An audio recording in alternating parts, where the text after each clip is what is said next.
What happened next will shock you and leave you questioning everything you thought you knew about the bond between humans and animals. Before we begin this incredible journey, make sure to like this story, share it with someone who needs to hear it, subscribe for more amazing tales, and comment below to tell us where you're listening from around the world. The story you're about to listen to started on what seemed like the most ordinary Tuesday morning in the small town of Riverside. But sometimes, the most extraordinary moments come disguised as ordinary ones, and what unfolded that day would change 3 lives forever. Emma Martinez had always been the type of mother who believed in fresh air and morning walks. Every day at exactly 7:30, she would bundle up her 5-year-old son Danny and take him down the winding path that led from their small apartment to the riverbanks. It was their sacred routine, their quiet time together before the world woke up and demanded their attention. Danny was different from other children his age. While most 5-year-olds chattered endlessly about cartoons and toys, Danny moved through the world in comfortable silence. The doctors had various explanations. Selective mutism, they called it. Emma preferred to think of her son as someone who chose his words carefully, someone who spoke when he had something truly important to say. "Come on, sweetheart," Emma whispered that morning as she tied Danny's shoelaces. The autumn air carried the scent of wet leaves and river water through their open window. Danny's dark eyes followed her movements with the same intense focus he gave everything in his world. He nodded once, grabbed his favorite blue blanket, and headed toward the door. Their neighborhood sat nestled between rolling hills and the gentle curve of Miller's Canal. Old oak trees lined the walking path, their branches creating a natural canopy that filtered the morning sunlight into dancing patterns on the ground. Emma loved these moments, just her and Danny, walking in comfortable silence while the rest of the world slept. As they stepped outside, the morning mist clung to the grass like whispered secrets. Danny clutched his blanket tighter and reached for Emma's hand.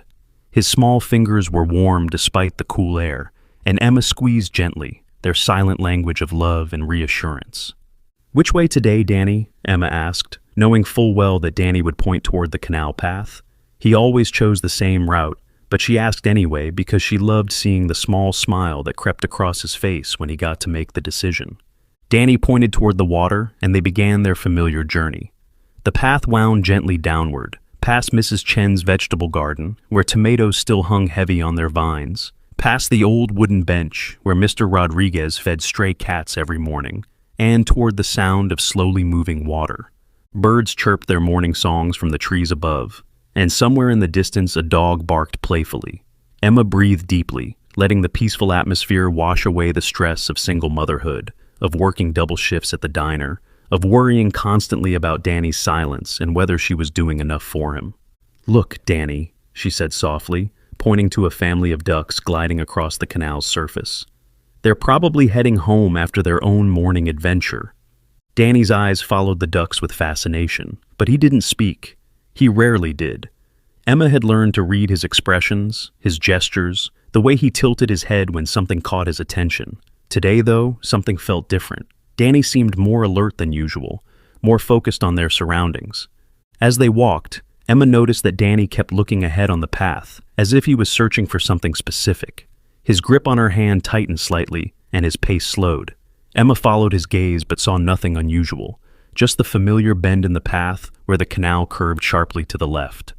"What is it, sweetheart?" Emma asked, but Danny had already let go of her hand and was walking ahead with purpose. This was unusual. Danny never strayed from her side during their walks. He was cautious by nature, preferring the safety of routine and proximity to his mother. Emma quickened her pace to catch up, her heart rate increasing slightly. "Danny, wait for me." But Danny didn't stop. He moved with determination toward the canal's edge, where tall reeds and cattails grew thick along the water's edge. The morning mist was heavier here, creating an almost ethereal quality to the landscape. Emma could hear the gentle lap of water against the muddy banks and the rustle of wind through the marsh grass. Then Danny stopped suddenly, his small body going completely still. He stood at the very edge of the path, staring down toward the water with an intensity that made Emma's breath catch. She hurried to his side, expecting to see another family of ducks, or perhaps a fish jumping in the shallow water. Instead, what she saw made her heart stop. Half hidden in the thick mud and tangled reeds was a large German shepherd. The dog's coat was so matted with mud and debris that it was barely recognizable as fur. Its body was pressed against the muddy bank, and Emma could see that it was shaking, whether from cold, fear, or pain, she couldn't tell. "Oh my God," Emma whispered, instinctively reaching for Danny to pull him back from the edge. But Danny didn't move. He stood perfectly still, staring at the dog with an expression Emma had never seen on his face before. It was a mixture of concern, determination, and something else. Something that looked almost like recognition. The German Shepherd's eyes were open, and they seemed to be looking directly at Danny. Even from several feet away, Emma could see that the dog was in distress. Its breathing was labored, creating small puffs of vapor in the cool morning air. The mud around the animal was churned up, suggesting it had been struggling to free itself for some time. "Danny, we need to step back," Emma said gently, placing her hands on her son's shoulders. "That dog might be hurt, and hurt animals can be dangerous." But Danny shrugged away from her touch, something he had never done before. Instead, he took a step closer to the edge of the path. Emma's heart pounded as she watched her usually cautious son move toward a potentially dangerous situation. The German Shepherd made a soft, whimpering sound, and Danny's head tilted slightly. Emma realized with growing amazement that her son was listening to the dog, really listening, in a way that seemed to transcend normal communication. "Danny, please," Emma said, her voice carrying a note of panic. "We need to get help. We can call animal control or the police or someone who knows how to handle this safely." Danny turned to look at her then, and Emma was shocked by what she saw in his eyes. For the first time in months, her son looked fully present, fully engaged with the world around him. His dark eyes held a clarity and purpose that took her breath away. Without saying a word, Danny began to carefully make his way down the muddy bank toward the trapped dog. Emma's maternal instinct screamed at her to grab him and pull him back, but something in his movements, the careful way he placed each foot, the calm confidence in his posture, made her pause. "Danny, no," she called, but her voice lacked conviction. She found herself torn between protecting her son and trusting the instinct that told her something important was happening here. The German Shepherd's ears perked up as Danny approached. Its tail, barely visible beneath the mud, gave a weak but unmistakable wag. Emma watched in amazement as the large, potentially dangerous animal seemed to recognize that Danny was trying to help. Danny reached the dog's side and knelt in the mud without hesitation. Emma winced as she watched her son's clean clothes become soaked with cold, dirty water. But Danny didn't seem to notice or care. He reached out one small hand and gently placed it on the dog's head. The effect was immediate. The German Shepherd's shaking subsided, and its breathing became less labored. Danny began to stroke the dog's muddy fur, with the same gentle care he showed his stuffed animals at bedtime. Emma found herself holding her breath, amazed by the immediate bond forming between her silent son and this wounded animal. "Easy," Danny whispered, and Emma's heart nearly stopped. She hadn't heard her son's voice in over 3 months. The word was soft, barely audible, but it was definitely there. "Easy, boy." The German Shepherd responded to Danny's voice by lifting its head slightly and making a soft, woofing sound. Emma could see now that the dog was stuck in the thick mud that lined the canal's edge. Its powerful legs were trapped beneath the surface, and its struggles had only worked it deeper into the muck. Danny looked back at Emma, and she saw something in his expression that she hadn't seen in years, determination mixed with urgent communication. He was trying to tell her something, and for the first time in a long time, he had found his voice to do it. "Mom," Danny said, his voice stronger now, "he's stuck. We have to help him." Emma felt tears prick her eyes at hearing her son speak, but she forced herself to focus on the situation at hand. The dog was clearly in distress, and the morning air was getting colder. If they were going to help, they needed to act quickly. "Okay, sweetheart," Emma said, surprising herself with her calm tone. "Tell me what you think we should do." Danny looked at the dog, then at his blue blanket, then back at Emma. "We can pull him out," he said with the simple confidence that only children possess. "Together." Emma looked at the size of the German Shepherd, then at her small son, and wondered how they could possibly manage such a rescue. But something in Danny's eyes told her that failure wasn't an option. This dog needed them, and for the first time in months, her son needed to be heard. She made her way carefully down the muddy bank, her shoes slipping on the wet grass. As she reached Danny's side, she could see the full extent of the dog's predicament.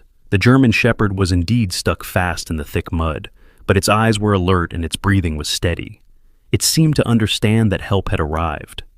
"What's your plan?" Emma asked Danny, treating him as a partner in this rescue mission. Danny handed her one end of his blanket. "We put this under him," he explained, his voice growing stronger with each word. "Then we both pull." Emma nodded, impressed by her son's practical thinking. Together they worked to position the blanket beneath the dog's chest and front legs. The German Shepherd remained perfectly still during this process, as if it understood exactly what they were trying to do. "On three?" Emma asked. Danny nodded solemnly. "1, 2, 3. They pulled together, Emma using her adult strength, while Danny provided determination and encouragement. The dog helped by pushing with its hind legs, and slowly, incredibly, they began to make progress. "It's working!" Danny called out, his voice filled with excitement Emma hadn't heard in years. Inch by inch, they managed to extract the German Shepherd from its muddy prison. The dog was larger than Emma had realized, easily 70 or 80 pounds, but their combined effort and the dog's cooperation made the rescue possible. When the dog was finally free, it stood on shaky legs and immediately moved toward Danny. Emma tensed, ready to protect her son, but the German Shepherd simply pressed its muddy head against Danny's chest in what could only be described as gratitude. Danny wrapped his arms around the dog's neck, seemingly oblivious to the mud and water soaking through his clothes. "You're okay now," he whispered. "You're safe." Emma watched this exchange with growing wonder. Her son, who had barely spoken in months, was having a full conversation with a dog he had just met. More than that, he was showing an emotional openness that she hadn't seen since his father had left them 2 years ago. But their celebration was short-lived. As Emma looked more closely at their rescued German Shepherd, she noticed things that made her stomach clench with worry. The dog's fur, beneath the mud, showed signs of recent medical procedures. Small shaved patches and what looked like healing incision sites. Around its neck, barely visible beneath the matted fur, was a collar unlike any she had ever seen. It looked more like a medical device than a simple pet collar. "Danny," Emma said carefully, "I think this dog belongs to someone who might be looking for him." Danny looked up at her, with eyes that held a wisdom beyond his 5 years. "He was running away," he said with quiet certainty. "He was scared, and he was running away from someone who hurt him." Emma felt a chill that had nothing to do with the morning air. How could her 5-year-old son possibly know such a thing? And yet, looking at the dog's condition, at the strange collar, at the medical marks on its fur, she had the unsettling feeling that Danny might be right.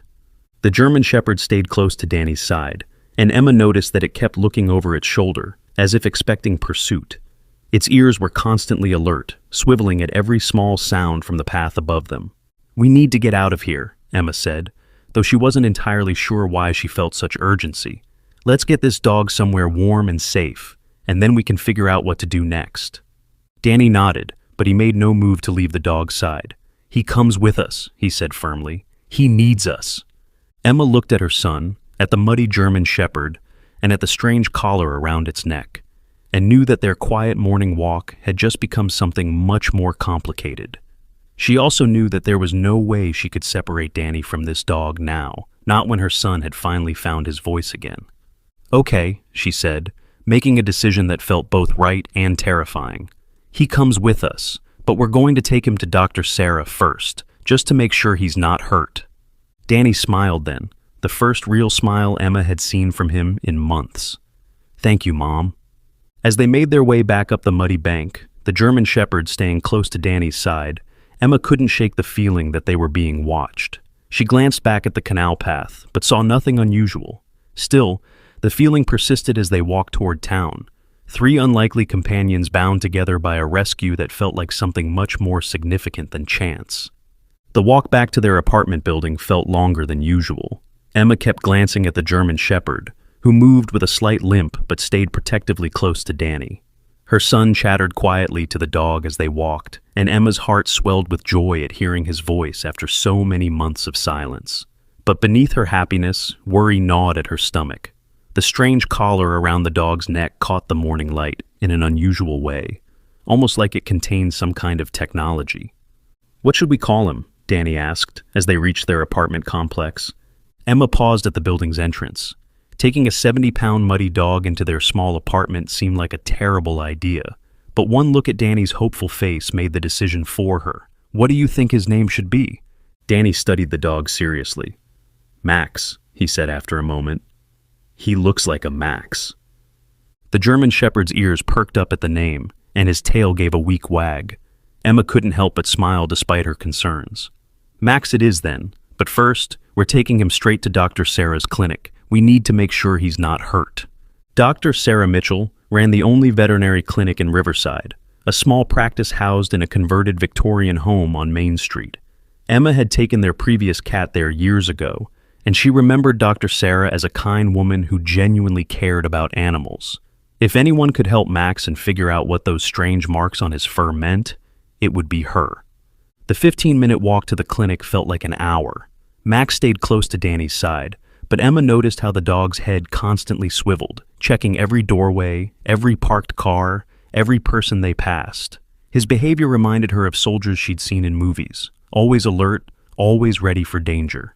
When they reached the clinic, Emma was relieved to see Dr. Sarah's car in the parking lot. The open sign glowed welcomingly in the front window, and Emma could hear the familiar sound of dogs barking from the kennels in the back. "Come on, Max," Danny said softly, leading the way to the front door. The bell chimed as they entered, and Dr. Sarah looked up from her desk with surprise. She was a woman in her early 50s, with graying hair pulled back in a practical ponytail and kind blue eyes behind wire-rimmed glasses. "Emma, Danny," she said warmly. Then her expression shifted to concern as she took in their muddy appearance and their unexpected canine companion. "What happened to you three?" "We found him stuck in the mud by the canal," Emma explained. "He was trapped, and we managed to pull him out, but I'm worried he might be hurt." Dr. Sarah came around the counter and knelt down to Max's level. Emma watched nervously as the dog allowed the veterinarian to examine him, though she noticed his muscles remained tense, ready to bolt at any sign of threat. "Hello there, beautiful boy," Dr. Sarah said softly, running experienced hands over Max's muddy coat. "Let's get you cleaned up and see what's going on." As Dr. Sarah gently examined Max, Emma saw her pause at the strange collar around his neck. The veterinarian's expression shifted from professional concern to something that looked almost like alarm. "Emma," Dr. Sarah said carefully, "can you tell me exactly where you found this dog?" "By Miller's Canal, about half a mile from the hiking trail," Emma replied. "Why? Is something wrong?" Dr. Sarah's fingers traced the edge of Max's collar, and Emma could see her frowning. "This isn't a regular dog collar," she said quietly. "This looks like some kind of monitoring device." Emma felt her blood run cold. "Monitoring device? What do you mean?" Before Dr. Sarah could answer, Danny spoke up from where he was sitting next to Max. "The bad people were hurting him," he said with the matter-of-fact certainty that only children possess. "That's why he ran away." Both women stared at Danny in surprise. Emma felt a chill run down her spine. How could her 5-year-old son possibly know such a thing? "Danny," Emma said gently, "what makes you think that?" Danny looked at Max, then back at his mother. "He told me," he said simply. "Not with words, but I could feel it. Someone was doing bad things to him, and he was scared."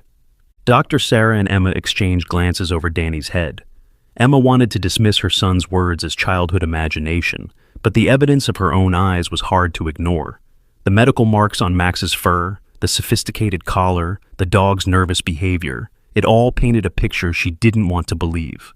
"Let's get him into the examination room," Dr. Sarah said. "I want to take a closer look at these marks."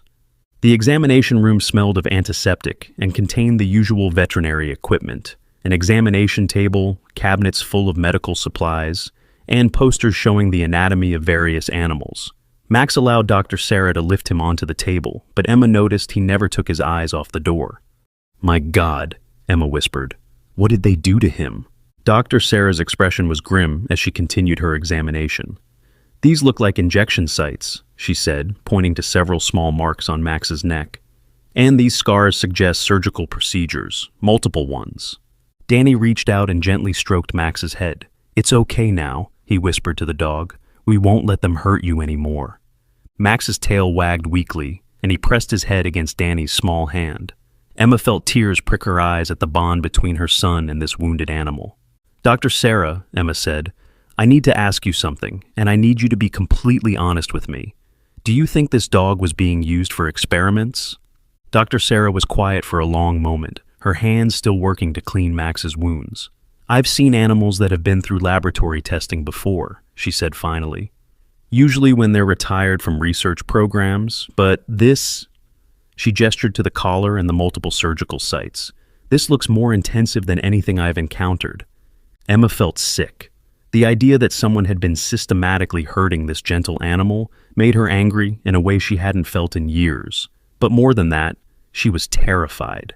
If Max had escaped from some kind of research facility, wouldn't they be looking for him? As if reading her thoughts, Dr. Sarah said, "Emma, we need to talk about what to do next. If this dog belongs to a research facility, they're going to want him back." "No," Danny said firmly, surprising both women with the strength in his voice. "He's not going back. He chose us. We're his family now." Emma looked at her son, who had barely spoken in months until this morning, now defending a dog he'd known for less than 2 hours. The transformation in Danny was remarkable, but it also complicated everything. "Sweetheart," Emma said gently, "it might not be that simple. If Max belongs to someone else..." "He doesn't belong to them," Danny interrupted, his voice growing stronger. "They were hurting him. You don't hurt things that belong to you. You take care of them." Dr. Sarah paused in her examination and looked at Danny with new respect. "You know what, young man? You're absolutely right about that." As Dr. Sarah continued cleaning and examining Max, she began to find more disturbing evidence. Hidden beneath the mud and matted fur were what appeared to be burn marks, likely from electrical stimulation. There were also signs of malnutrition, despite Max's large frame, suggesting he hadn't been properly fed in some time. "This is abuse," Dr. Sarah said quietly, her professional demeanor cracking to show genuine anger. "Pure and simple animal abuse. I don't care what kind of research they were conducting. This is inexcusable." Emma made a decision that surprised even herself. "Then we're not giving him back," she said firmly. "If someone reports him missing, we found a stray dog and decided to care for him. That's our story." Dr. Sarah smiled for the first time since they'd arrived. "That's exactly the story I would tell too," she said. "Now, let's get this collar off him and see what we're dealing with." The collar was more complex than it had appeared from a distance. It had multiple small LED lights, what looked like a GPS tracking device, and several small ports that might have been for data transfer. Dr. Sarah studied it carefully before attempting to remove it. "This is definitely military or government-grade equipment," she said. "I've never seen anything like it in civilian veterinary work." "Can you get it off?" Emma asked. "I think so, but I want to be careful. There might be some kind of tamper detection, or worse, it might be designed to hurt Max if someone tries to remove it improperly." Danny had been quietly stroking Max's head during this conversation, but now he looked up at Dr. Sarah with serious eyes. "It won't hurt him," he said. "I can feel that it's okay to take off now." Both women stared at Danny again. His seeming ability to communicate with Max was becoming harder to dismiss as childhood imagination. "Okay," Dr. Sarah said. "Let's trust Danny's instincts here." Using a combination of specialized tools and careful patience, Dr. Sarah managed to remove the collar without incident. The moment it came off, Max's entire demeanor changed. His shoulders relaxed, his breathing became easier, and for the first time since they'd found him, he looked truly calm. "Look at that," Dr. Sarah said with satisfaction. "He knows he's free." But Emma's relief was short-lived. As she stared at the collar lying on the examination table, she noticed something that made her stomach drop. Etched into the metal in small letters were the words, "Property of Blackwater Defense Research, Project Neural Link." "Dr. Sarah," Emma said, her voice barely above a whisper, "look at this." Dr. Sarah leaned in to read the inscription, and Emma watched the color drain from her face. "Blackwater Defense Research," she said slowly. "I've heard of them. They have a facility about 50 miles north of here. They do contract work for the military." Emma felt the room spinning slightly. "Contract work? What kind of contract work?" "The kind that requires security clearances and non-disclosure agreements," Dr. Sarah said grimly. "Emma, if Max escaped from there, we could be in serious trouble." Danny looked up from where he was hugging Max. "What's wrong?" he asked, sensing the tension in the adult conversation. Emma forced herself to smile at her son.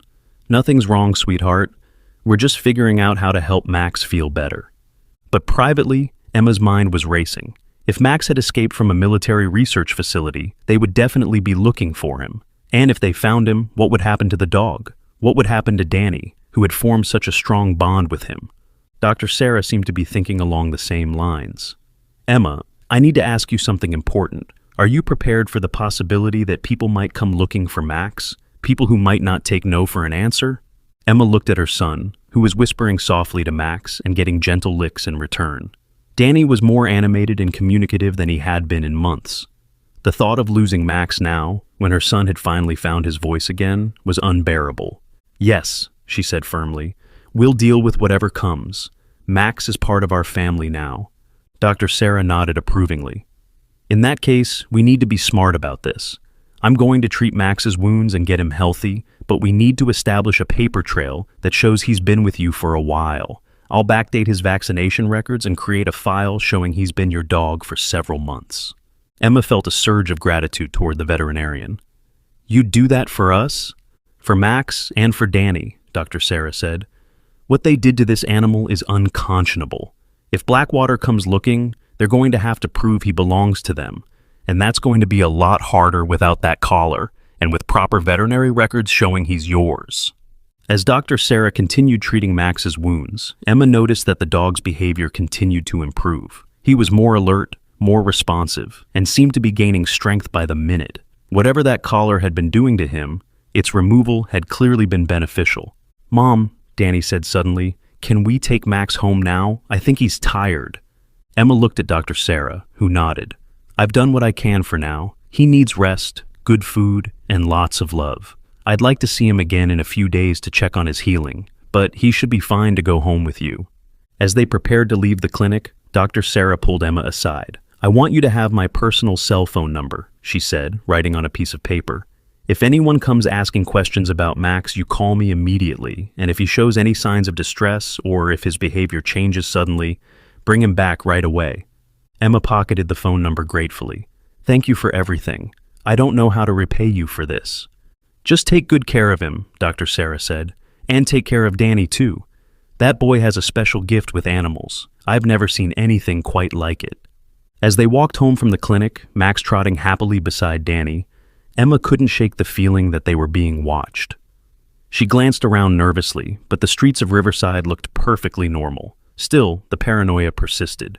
Danny, she said, when we get home, I want you and Max to stay inside for the rest of the day. We're going to let him rest and get used to his new home. Danny nodded seriously. He's safe with us now, he said. He knows that. Emma hoped her son was right. As they turned the corner toward their apartment building, she noticed a black sedan parked across the street that she didn't recognize. It might have been nothing, but Emma's instincts told her to be careful. Come on, she said, hurrying Danny and Max toward their building. Let's get inside.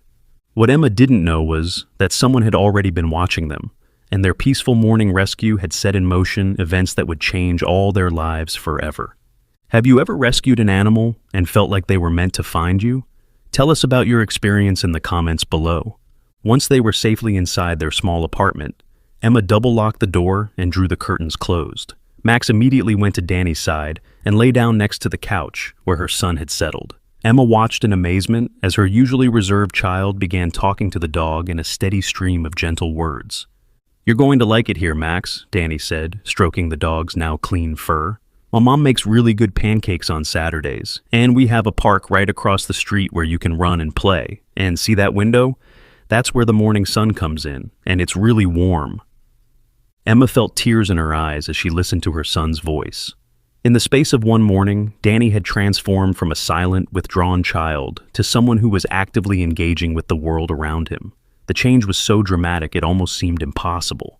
I'm going to make us some lunch, Emma said. Max probably hasn't had a good meal in a long time. As she moved around their small kitchen, Emma kept glancing out the window. The black sedan was still parked across the street, and she was becoming increasingly certain it wasn't just her imagination. Someone was watching them. She pulled out her phone and considered calling the police, but what would she say? That she suspected someone was watching her because she'd rescued a dog? They'd think she was paranoid. Besides, she had no proof that Max was actually stolen property. For all she knew, he really had been abandoned or lost. But deep down, Emma knew better. The sophisticated collar, the medical procedures, the military connection, none of it pointed to an abandoned pet. Max had escaped from something, and now someone wanted him back. "Mom?" Danny's voice interrupted her worried thoughts. "Max keeps looking at the door. I think he's scared someone's going to come." Emma looked at the dog, who was indeed staring intently at their front door. His ears were perked forward, and his body was tense with alertness. Even in the safety of their apartment, Max couldn't fully relax. "It's okay, Max," Emma said softly. "You're safe here." But as she spoke the words, Emma wondered if they were true. If Blackwater Defense Research really was looking for Max, how long would it take them to track him down? And what would they do when they found him? The afternoon passed quietly, with Danny reading to Max from his favorite storybooks, while Emma tried to focus on household tasks. But her attention kept drifting to the window, where the black sedan remained parked across the street. By evening, Emma was certain they were being watched. "Danny," she said as she prepared dinner, "I want you to stay close to the apartment for the next few days. No playing outside unless I'm with you." Danny looked up from where he was lying on the floor next to Max. "Are the bad people coming?" he asked with the directness that only children possess. Emma's heart clenched. She wanted to lie, to tell him everything was fine, but something in Danny's eyes told her he already knew the truth. "I don't know," she said honestly, "but I want to make sure you and Max are safe." Danny nodded solemnly and wrapped his arms around Max's neck. "We'll protect each other," he said. "Right, Max?" Max's tail wagged, and he licked Danny's face gently. Emma marveled again at the bond between them. It was as if they had known each other for years instead of hours. That night, Emma lay awake listening to every sound outside their apartment. Max had taken up residence on the floor next to Danny's bed, and Emma could hear the dog's steady breathing through the thin walls. At least someone in their household was getting some rest. Around midnight, Emma heard a car door slam outside. She crept to the window and peered through a crack in the curtains. The black sedan was gone, but now there was a white van parked in its place. Emma's blood ran cold as she watched two men in dark clothing get out of the van and begin walking toward her building. Emma's heart pounded as she watched the men approach. They moved with military precision, and even in the dim streetlight, she could see they were both large and intimidating. One of them spoke into what looked like a radio or cell phone. Moving quickly but quietly, Emma went to Danny's room. Max was instantly alert, his head raising as she entered. The dog seemed to sense the danger before she even spoke. "Danny," she whispered, gently shaking her son awake. "We need to go, right now." Danny sat up immediately, fully awake in the way that children can be when they sense urgency. "The bad people?" he asked. "Yes," Emma said, pulling clothes from his dresser. "Get dressed quickly." As Danny hurried to put on his clothes, Emma grabbed their emergency bag, something she'd prepared after her divorce, when she'd lived in fear of her ex-husband finding them. The bag contained cash, important documents, and basic supplies. She'd never imagined she'd need it for a situation like this. Max was already by the door, his body tense and ready to move. Emma marveled at the dog's instincts. He clearly understood they were in danger. "Where are we going?" Danny asked, as he pulled on his shoes. "Somewhere safe," Emma said, though she wasn't entirely sure where that might be. "Do you trust me?" Danny nodded without hesitation. "Always." Emma felt a surge of love for her son, mixed with fierce determination to protect him. Whatever was happening, whoever was after Max, she wouldn't let them hurt her family. They slipped out of the apartment through the back door, which led to a narrow alley behind their building. Emma had mapped out this escape route months ago, during her darkest days after the divorce. She'd never thought she'd actually need to use it. Max stayed close to Danny's side as they made their way through the shadows. Emma could hear voices from the front of the building. The men were trying to get someone to buzz them in. They had maybe minutes before the men figured out another way inside. "This way," Emma whispered, leading them toward the back of the alley where it connected to a side street. But as they reached the mouth of the alley, Emma heard the sound of another car door slamming. Her heart sank as she realized they weren't dealing with just two men. There was a whole team looking for Max. "Mom," Danny whispered, "Max says we should go to the old church." Emma stared at her son. "Max says?" Danny nodded seriously. "He knows a safe place. Follow him." Emma wanted to argue, to insist that a 5-year-old and a dog couldn't possibly know better than she did about escape routes. But as she watched Max confidently start walking in a direction she hadn't considered, she decided to trust them both. Max led them through a series of back alleys and side streets that Emma had never explored. The dog moved with purpose, as if he had memorized every possible escape route in the neighborhood. Danny walked beside him, one small hand resting on Max's back, and Emma followed behind, constantly checking over her shoulder for signs of pursuit. They walked for what felt like hours, but was probably only 20 minutes. Finally, Max stopped in front of an old stone church that Emma recognized but had never visited. The building was clearly abandoned, with boarded-up windows and a for sale sign hanging crookedly from a rusty chain. "How did he know about this place?" Emma asked Danny. "He's been here before," Danny said simply, "when he was running away." Emma looked at the church with new understanding. This must have been where Max had taken shelter after escaping from Blackwater. The dog had led them to his previous hiding place. Max nosed at a loose board near the back of the church, and Emma realized it could be moved aside to create an opening large enough for them to squeeze through. Someone, probably Max himself, had already created this entrance. "I don't know about this," Emma said nervously. "We could be trespassing." "Mom," Danny said seriously, "sometimes you have to break little rules to follow big rules, and protecting Max is a big rule." Emma stared at her son, amazed once again by his wisdom. When had her 5-year-old become so insightful? They squeezed through the opening into the church's interior. Emma used her phone's flashlight to illuminate their surroundings.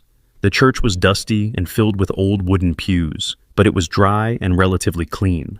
More importantly, it felt safe. Max immediately went to a corner where Emma could see he had created a sort of nest from old blankets and newspapers. This had definitely been his hideout. "How long were you here, boy?" Emma asked softly, stroking Max's head. 3 days, Danny said. He was here for 3 days before he got stuck in the mud. Emma didn't even bother asking how Danny could possibly know that. She was beginning to accept that her son had some kind of special connection with Max that she didn't fully understand. They settled into the church for the night, using the old blankets Max had gathered to make a comfortable sleeping area. Emma kept her phone on silent, but checked it periodically for any signs that they were being tracked. So far, nothing. "Danny," she said as they lay in the darkness, "I need you to tell me everything Max has told you, even if it sounds strange or scary." Danny was quiet for a moment, and Emma could hear him stroking Max's fur. "He says the people in the white coats were trying to make him into something he wasn't supposed to be," Danny finally said. "They put things in his head that made him hear voices that weren't real, and they made him do things he didn't want to do." Emma felt sick. "What kind of things?" "Mean things," Danny said simply. "Things that hurt other animals. But Max didn't want to hurt anyone, so he fought against the voices until they got weaker and weaker. And then one day, he was strong enough to run away." Emma closed her eyes, trying to process what Danny was telling her. If it was true, then Max had been subjected to some kind of mind control experiment. The neural link project that had been mentioned on his collar, it must have been an attempt to control his behavior electronically. "The voices are gone now," Danny continued.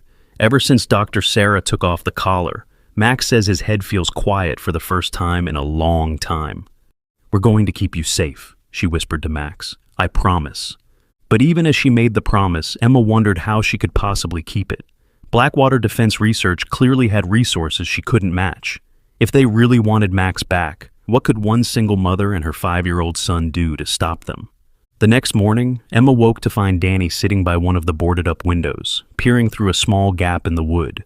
Max was beside him, equally alert. "What are you looking at?" Emma asked softly. "They're still looking," Danny said.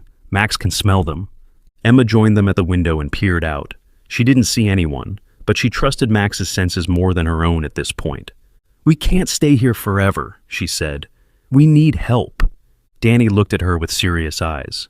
"Max says there's someone who can help us, someone who helped other dogs like him." "Who?" Emma asked.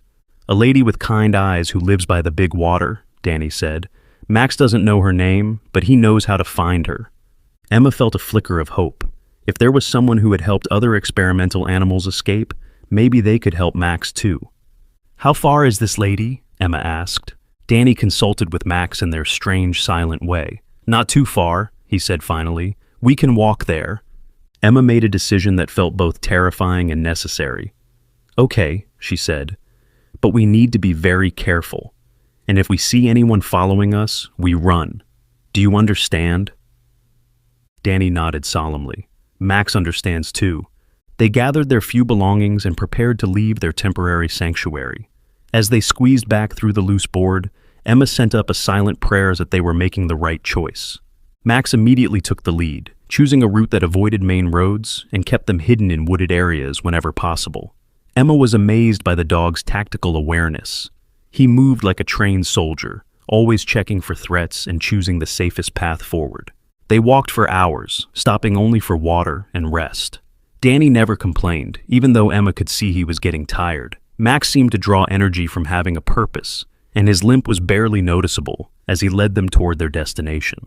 Finally, as the sun was beginning to set, Max stopped at the edge of a small lake. Emma could see a modest cabin on the opposite shore, smoke rising from its chimney. "That's where the kind lady lives," Danny said, pointing to the cabin. Emma studied the building. It looked peaceful enough, but she'd learned to be cautious. "How do we know we can trust her?" Danny looked at Max, then back at Emma. "Max says she saved his friend Rex, and she helped Luna and Bear too. She saves dogs like Max." Emma felt another surge of hope. If this woman really was helping experimental animals escape, she might be their only chance. "Okay," Emma said, "let's go meet this kind lady." As they walked around the lake toward the cabin, Emma noticed something that made her smile for the first time in days. Danny was holding Max's leash with one hand and chattering away to the dog about everything they saw: birds, trees, the way the water reflected the sunset. Her son was more alive and engaged than she'd seen him in years. Whatever happened next, Emma realized, rescuing Max had already given them something precious. It had given Danny his voice back, and it had given them both a sense of purpose they'd been missing. But as they approached the cabin, Emma couldn't shake the feeling that their real challenges were just beginning. What would you do if you discovered your rescued pet had been used in secret experiments? Share your thoughts in the comments. As they approached the cabin, Emma noticed several things that made her feel both hopeful and nervous. The property was surrounded by a tall fence, but it didn't look threatening, more like the kind of barrier designed to keep animals safe rather than people out. She could hear the sound of dogs barking in the distance, but they were happy barks, not distressed ones. Max's tail began wagging as they got closer, and Emma saw his whole body language change. For the first time since they'd found him, he looked genuinely excited rather than just alert. "She's here," Danny said confidently. "Max can smell her, and he's happy." Emma knocked on the cabin door, her heart pounding with nervousness. After a moment, she heard footsteps approaching, and the door opened to reveal a woman in her 60s with silver hair pulled back in a ponytail and the kindest eyes Emma had ever seen. "Well, hello there," the woman said, her voice warm and welcoming. Her gaze moved from Emma to Danny to Max, and Emma saw recognition flash in her eyes when she looked at the dog. "You must be Max." Max's tail wagged furiously, and he pressed against the woman's legs like he was greeting an old friend. "I'm Rachel Morrison," the woman said, extending her hand to Emma, "and I've been expecting you." Emma felt a chill of surprise. "Expecting us?" Rachel smiled and gestured for them to come inside. Word travels fast in certain circles when a Blackwater test subject goes missing, especially one who's been missing for several days. The interior of Rachel's cabin was warm and cozy, with comfortable furniture and photographs of various dogs covering every surface. Emma could see that this was clearly a woman who devoted her life to animals. "Please, sit down," Rachel said, indicating a large couch. "You all look exhausted."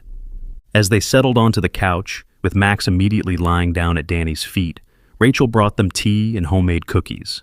Emma hadn't realized how hungry she was until she smelled the food. "How did you know we were coming?" Emma asked.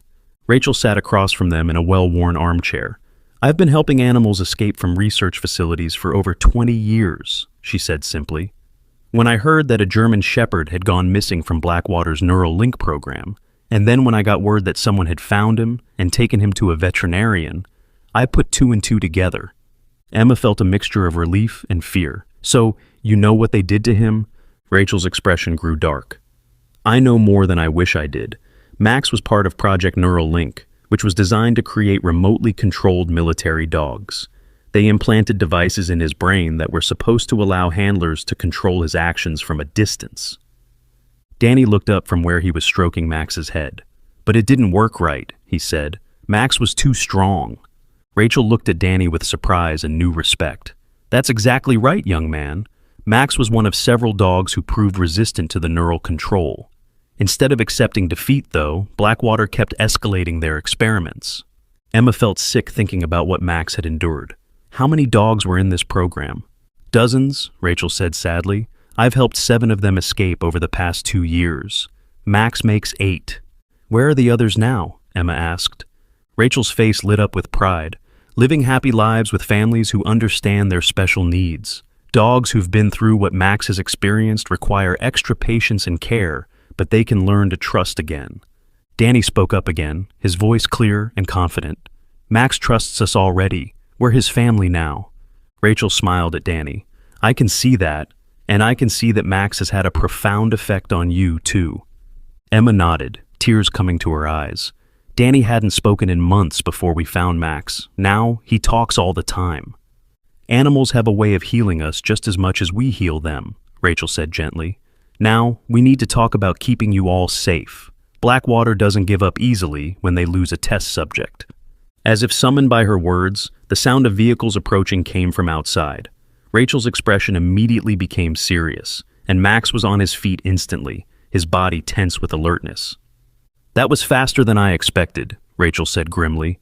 Everyone stay calm and let me handle this. Emma's heart pounded as she heard car doors slamming outside.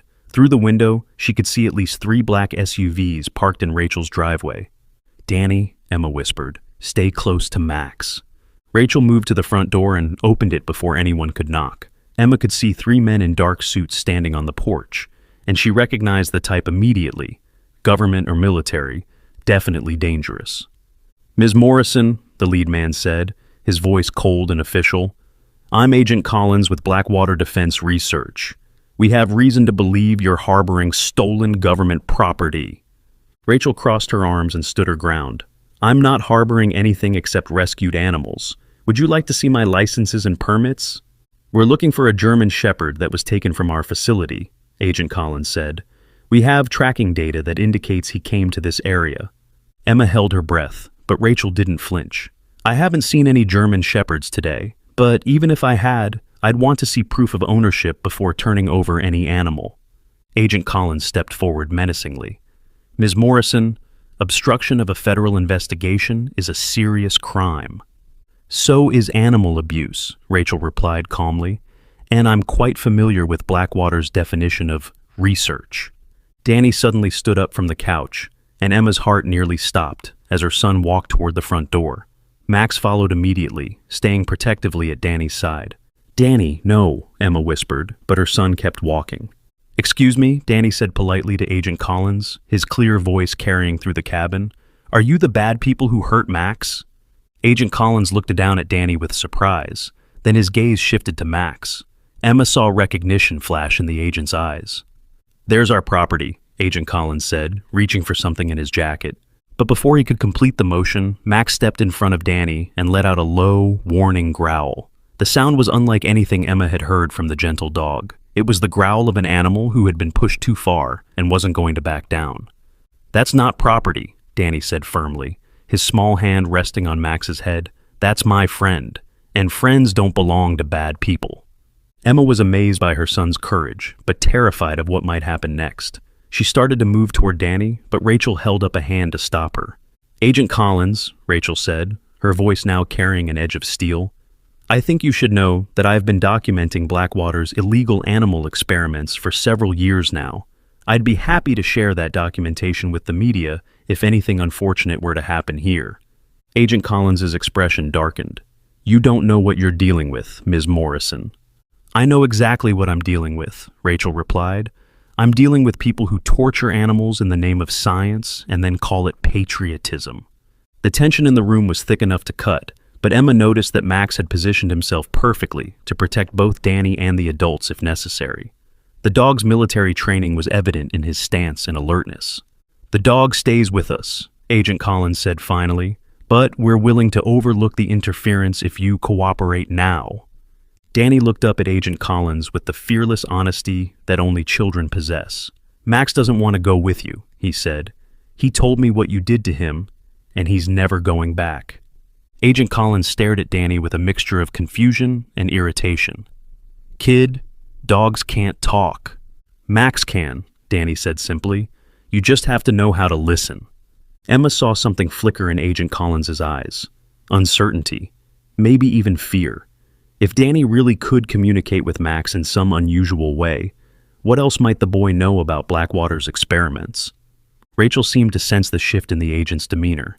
Agent Collins, she said, I think you should also know that this conversation is being recorded and live-streamed to several animal rights organizations. If anything happens to this family or this dog, it will be very public very quickly. Emma looked around and realized that Rachel had small cameras positioned throughout the cabin. This woman had clearly been preparing for this moment for a long time. Agent Collins spoke quietly into a radio, then listened to a response Emma couldn't hear. After a moment, he looked back at Rachel with frustration.